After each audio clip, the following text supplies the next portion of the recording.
Hello, it's Tab here. Hope you're all keeping well. Yes, another video. So, you could get a 911 Turbo, or maybe you could get an Audi R8, or you could save some money and get a BMW M5.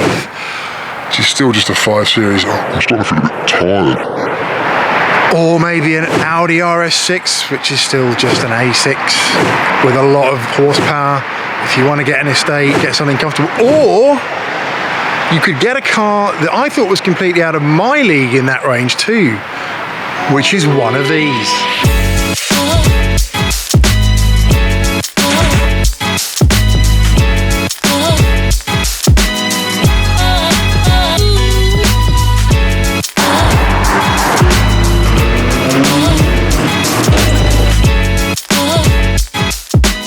So I had a few requests from people to go into some detail around the running costs of one of these cars, namely the 570S.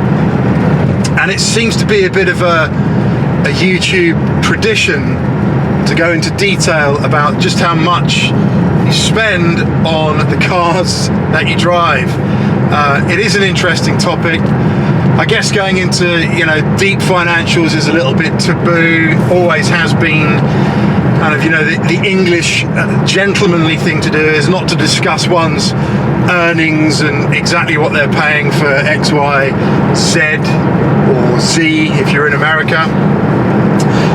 But I'm not going to go into exact details and, right down to the pennies and the pence, but I will give you some guidance as to the decision-making process for the purchase of this car, what I kind of spend on running it, what it costs to service, the usual costs of owning a car. But before I do that, I thought I'd take a little look on Auto Trader to see what was going on with the used market for 570Ss.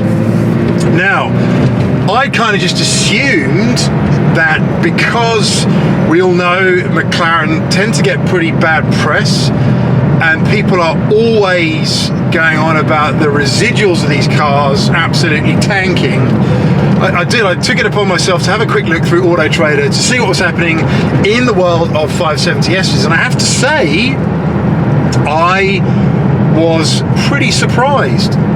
I went into it assuming it would be pretty bad based on what you hear. I hadn't been looking at it, I hadn't been following the market, but surprisingly it's really not. So you're looking at about sort of 90k-ish for a 2016, 2017 car, going all the way up to 120, 130k for a 2019 car. And lest we not forget, one key bit of information is that these cars are no longer produced. They're not made in the factory anymore, as far as I'm aware. I think they're selling from stock.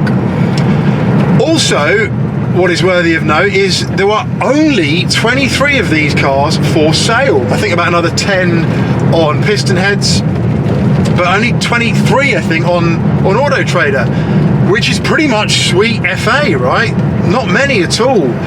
And that lack of availability might be what's keeping the prices high. That, or McLaren, based on all the bad press, decided to hire the services of the mafia to somehow get the prices back up, or they've been buying stock back, holding it, who knows. But the prices are much higher than where I thought they'd be, which is kind of quite good.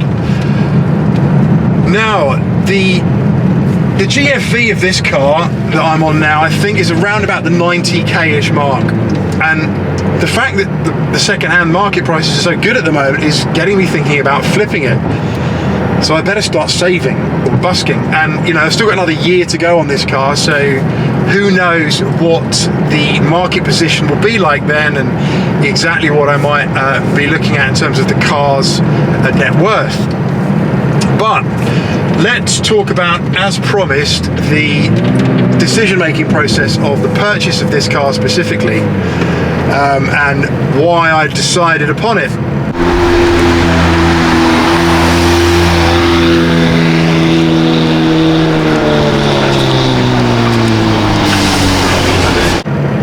Now, I'm not minted. I'm quite fortunate in that I'm doing all right, but I'm definitely, you know, not in the stellar earning bracket that some of the other people on YouTube are, you know, with their literally millions to throw about cars. You know, I do have to stretch a little bit to buy this, absolutely, but it's thoroughly enjoyable, and you know, I don't have other priorities in life like children that would definitely not afford me the ability to drive this car. But looking at the decision-making process, so it was close between this, the 911 and an R8. Now the 911 and R8 quotes, finance quotes, were actually pretty similar, and I have to remind you, I didn't go through a broker for this purchase. I was going through the dealers, so it might not have been the most competitive. So for the for the Porsche and the R8, they were pretty much neck and neck, which was about 25k down and 1,600 a month for the car to be in. Interest rates were a little bit higher. Now when I came to McLaren, the deposit was 10k less, and the monthlies were about 3k less, minus money, but 300 or so less, which for me was a no-brainer. Now I have to look at the car itself and just what you're getting for that money.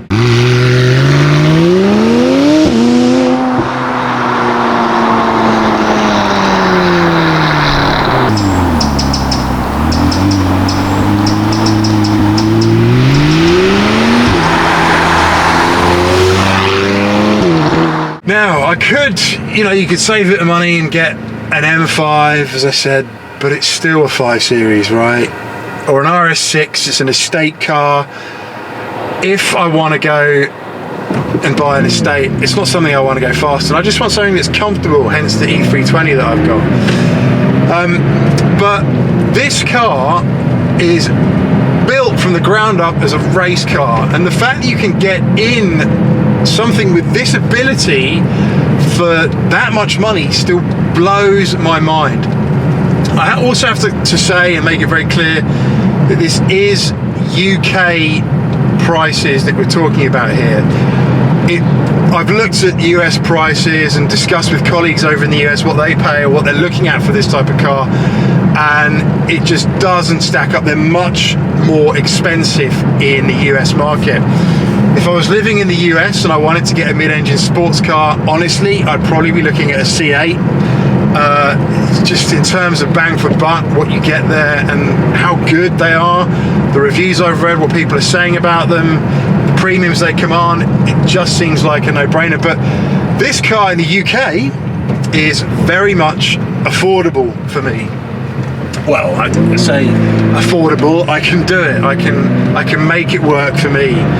And that is what it's all about. Can the car work for you? You have to do the maths and ensure that it does. So we've discussed about roughly what this car is costing me.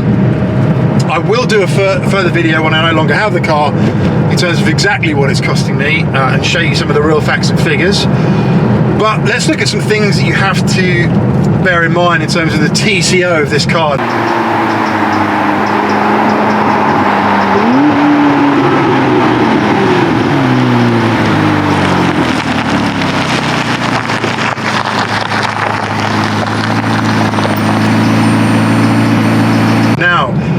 This is on a 3-year finance plan, so the car comes with a 3-year warranty. Therefore, I do not have to worry about anything if the car goes wrong. If you're buying a car, a 570S, and it's older than 3 years, you are going to need a warranty. Now that warranty for 1 year is about the 3k mark for the Sports Series for a car that is between 0 and 5 years old, I think, ish, thereabouts. But it's about 3k, and it goes down a little bit if you buy for 2 years. I don't know, you save 500 quid or so. But you're going to have to factor that in unless you aren't left with a very big repair bill should something go wrong. Let's say, you know, something serious with the engine. Now I have heard, the rumour mill has said that there are garages that guarantee they can fix anything that goes wrong with this car for about 10k, even down to an engine rebuild should it need one. So I don't know how true that is. I've never had to put it to the test, but if you don't take a warranty out, you could be looking at an expensive bill should something go wrong. So you've got to factor that in. If you buy a car that's over 3 years old and you want that McLaren warranty, that's an extra £3,000. Now in terms of servicing, it's actually very good. My first service on this was about the £650 Great British Pound mark. So not too bad really when you think about it. It's going in for another service, the second year service, a major service. That is actually going to be, I'm going to be taking that in Monday next week actually. And then it will be about 1,200 quid. So really, still not too bad for a car. Lovely MR2 convertible there, nice. Not too bad for a car of this ilk. I think for the C63S, I was paying about 400 or 500 then. So again, it's pretty affordable, I think, for what it is. Now, you could, I've compared this to an R8 and a 911. You could also, probably bring a Hurricane into the equation there, but they're more expensive. Far more expensive to get in and far more expensive to service and run. And for me, a Lambo, it just seems to be more about posing than driving. I'm not saying they're bad cars, it's just not my bag. And I have spoken about this on previous videos. They are pretty, I find them a bit ostentatious, to be fair.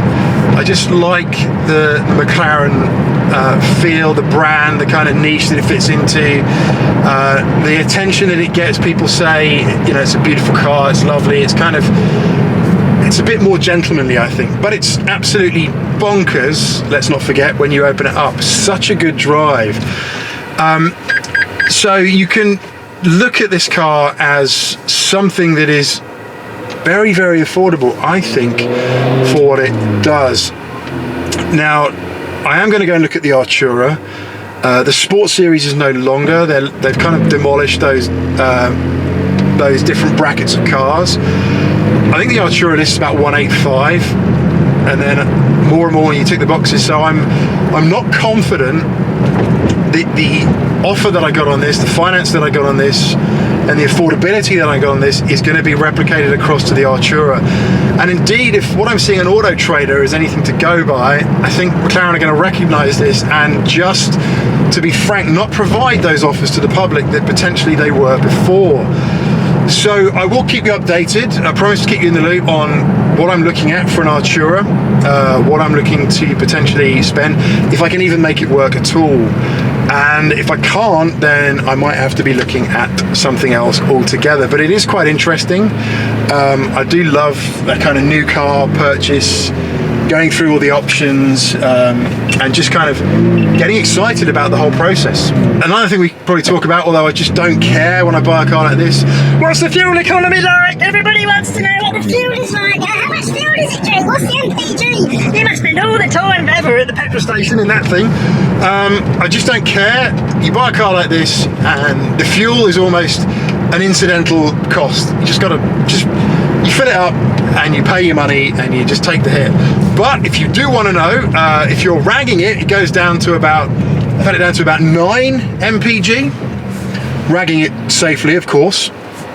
And if you are down the motorway, it's pretty good. It's about 25, 26 mpg, which isn't too bad, really. I guess because it's such a lightweight car, right? Insurance is another thing I should talk about. I don't mind telling you how much I pay for insurance. I pay £850 a year for insurance on this car, which again I think is pretty good, but that's full no claims. And the fact that I'm very old, and it won't be long till I'm getting into one of these with the assistance provided by a Zimmer frame. So then there's tyres, which is about £1,000 all around for all 4 corners. Pirelli P0s on this one. So yeah, not too bad. Not too bad. About right. So that is it for this video. I think the clear message is, do your research, right? When you're buying your next car, make sure you cast that net wide and see what the options are. Now, I just assumed that McLaren were completely out of my league, right? They were just a mega brand, a hypercar brand, and thus completely unaffordable. It's only when I dug into the numbers that I found out that it could work, and why on earth not? Because it's just an awesome bit of kit. So there you go. I guess, yeah, do your research. Do like, do subscribe, really appreciate it. Hope you enjoyed it, and see you very soon on the next one. Bye for now.